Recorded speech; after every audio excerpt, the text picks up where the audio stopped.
Avis aux amateurs de théâtre, la Roulotte Écarlate présente du 29 mars au 2 avril à l'espace Noriac à Limoges sa nouvelle création Arrière-cour. Cette troisième création inédite de l'association narre la lutte sociale tragicomique d'employés d'un magasin de bricolage. Ces derniers viennent d'apprendre la fermeture de leur enseigne suite à son rachat par un grand groupe international. Et on va partager pendant 3 jours le quotidien des hôtesses de caisse, des magasiniers qui viennent dans cette arrière-cour pour partager des temps d'échange, de discussion, de pause méridienne.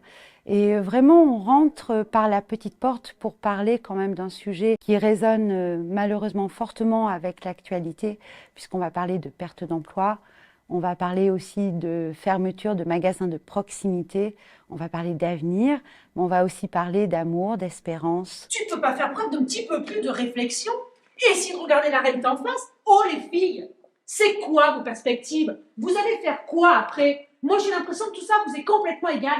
Mais enfin, c'est de votre avenir dont il s'agit. Réveillez-vous pour ça. Alors moi je suis la syndicaliste du groupe.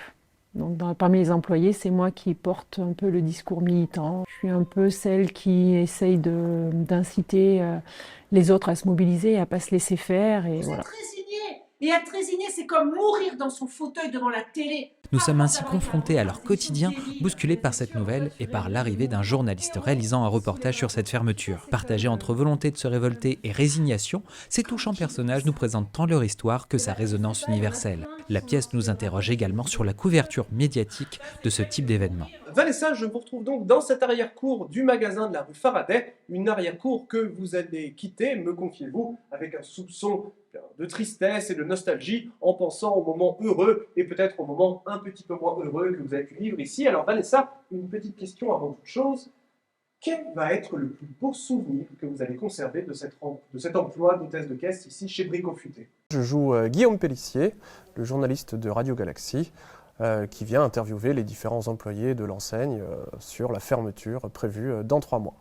C'est un personnage dont on pourrait dire qu'il n'est pas si sympathique que ça, un petit peu hautain, un petit peu qui fait preuve d'une empathie toute relative par rapport au sort respectif des employés. Dimension à vos interviews, monsieur Pellissier. Par exemple, avec les filles, déjà, on aimerait bien savoir pourquoi Radio Galaxy a choisi de faire son reportage sur nous. Enfin, déjà, avant, on se posait la question, enfin, c'est surtout Martine qui se demandait là si tout le buzz autour de la fermeture potentielle, eh ben, ça allait changer la fermeture potentielle. Sauf que maintenant, vu qu'on sait qu'on ferme, ça sert à quoi? Alors l'écho avec ce qui se passe aujourd'hui, mais de tout temps, la question du chômage, de la perte d'emploi, encore une fois la question de ce que l'on va devenir, mais à n'importe quel âge, c'est-à-dire que la perte d'emploi, elle peut survenir à 20 ans comme à 58 ans. Et on est tous face à ce genre de difficultés peut-être à un moment donné dans notre vie. Et quand on arrive à ce stade, on va dire, d'incertitude aussi salariale, c'est tout le déséquilibre de la vie, du quotidien, et encore une fois, cette question de qui on est, qu'allons-nous devenir, et quelle est notre place finalement dans cette société, qui parfois ne veut pas de nous. Nous aussi, on finira par oublier nos clients. Madame Ballard, qui vient tous les mardis acheter de la litière pour son chat. Mademoiselle Goupin, qui repeint tous les étés sa cuisine. C'est une pièce qui a été écrite il y a 5 ans. Donc voilà, c'était vraiment bien en amont de toute l'actualité que nous recevons jour après jour. Donc c'est pas une pièce qui est dans une revendication avec un R majuscule. C'est vraiment comme un témoignage. Ce qui m'a amenée à l'écrire, c'est que je crois qu'on est tous sensibles à des moments donnés, à des points d'actualité qui vont nous toucher, nous émouvoir ou nous questionner. Leurs visages, ils vont s'évanouir dans nos souvenirs comme dans une journée de brouillard. Alors Vanessa, vous faites preuve d'une nostalgie presque littéraire.